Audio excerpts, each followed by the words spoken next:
పాలన అని చెప్పచ్చు. ఇక సంపద సృష్టి విషయానికి వస్తే ఇది చాలా కీలకమైనటువంటిది. మీరు డబుల్ ఇంజిన్ సర్కార్ పరిగెడుతుంది అన్నారు. మళ్ళీ ఇదే చంద్రబాబు నాయుడు గారు ఆ సమీక్షా సమావేశంలోనే ఎందుకు మరి మనకు ఆదాయం రావటం లేదు అని అడిగారు కదా, ఎందుకు జిఎస్టీ ఇది తగ్గుతుందని చెప్పన్నారు కదా. మరి అభివృద్ధికి సంబంధించి కేంద్ర కాగ్ ఆర్బీఐ లెక్కలు ఏం చెప్తున్నాయి? రాష్ట్ర ఆదాయం జగన్మోహన్ రెడ్డి పరిపాలనలో 2023-24లో 1,73,767 కోట్లు ఆ రోజున. మరి చంద్రబాబు నాయుడు గారి పరిపాలనలో 2024-25 కనుక పరిశీలించినట్టయితే అక్కడ 1,68,24 కోట్లు మాత్రమే ఉంది. అంటే రెవెన్యూ ద్రవ్య లోటు జగన్మోహన్ రెడ్డి పరిపాలనలో 2023-24తో పోలిస్తే పెరిగిన రెవెన్యూ లోటు ఎంత అంటే 56% అని చెప్పని తెలుస్తుంది. అంటే 38,682 కోట్ల నుంచి 60,285 కోట్లకి ఈ ద్రవ్య లోటు పెరిగింది అనేటువంటిది ఇక్కడ లెక్కలు చెప్తున్న పరిస్థితి. అంటే ఇది ఇప్పుడు దీన్ని మరి డెవలప్మెంట్ అనుకోవాలా? 81,071 కోట్లకి అప్పులు 5 ఏళ్లలో జగన్ పరిపాలనలో చేసినటువంటి అప్పు ఎంతంటే 2019-24 మధ్యలో జిఎస్డిపిలో సగటు అప్పులు 4%. అదేవిధంగా బాబు సర్కార్లో 2024-25 చూస్తే మొదటి ఏడాదిలోనే జిఎస్డిపిలో అప్పులు 5%. అంటే పరిమితికి మించినటువంటి అప్పులు.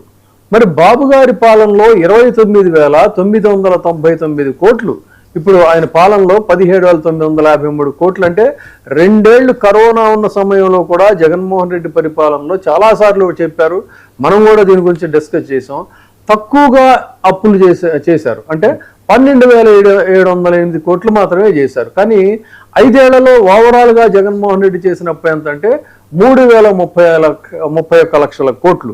మరి ఈ 2 ఏళ్లలో చంద్రబాబు నాయుడు గారు చేసినటువంటి అప్పు 3,033 లక్షల కోట్లు అనేది తెలుస్తుంది.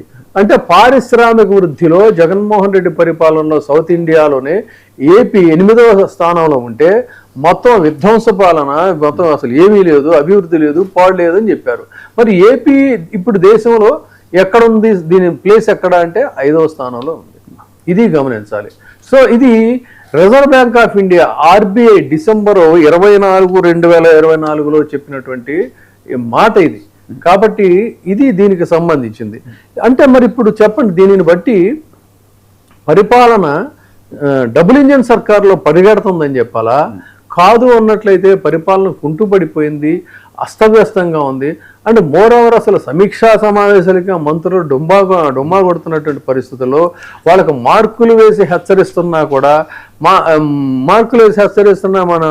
వీళ్ళు ఉంటారు కదా, వాళ్ళు ఏమంటారు, స్టూడెంట్స్ మొండి విద్యార్థులు ఉంటారే, మకురు విద్యార్థులు అంటారు. ఆమె ఈ మకురు విద్యార్థుల్లాగా మీరు మార్కులు వేయకపోండి, మీరు ఈ ప్రోగ్రెస్ రిపోర్ట్ ఏం చేసినా సరే మా వ్యవహార శైలి మాదే అన్నట్టుగా వాళ్ళు వ్యవహరిస్తున్న తీరు చూస్తే మరి చంద్రబాబు నాయుడు గారు పరిపాలన మీద పట్టు కోల్పోతున్నారు అనే దాన్ని ఇప్పుడు చాలా మనం విశ్లేషణాత్మకంగా చెప్పాం. ఇక్కడెక్కడ కూడా అబద్ధాలు కానీ అతిశయోక్తులు కానీ చెప్పలేదు. ఫ్యాక్ట్స్ అండ్ ఫిగర్స్ ని ఉన్నట్టుగా మనం ఫోకస్ చేశాం. కాబట్టి దాని గురించి ఏంటి అనేది సార్ ఫైనల్ గా ఈ టాపిక్ వైండప్ చేసే ముందు ఆయన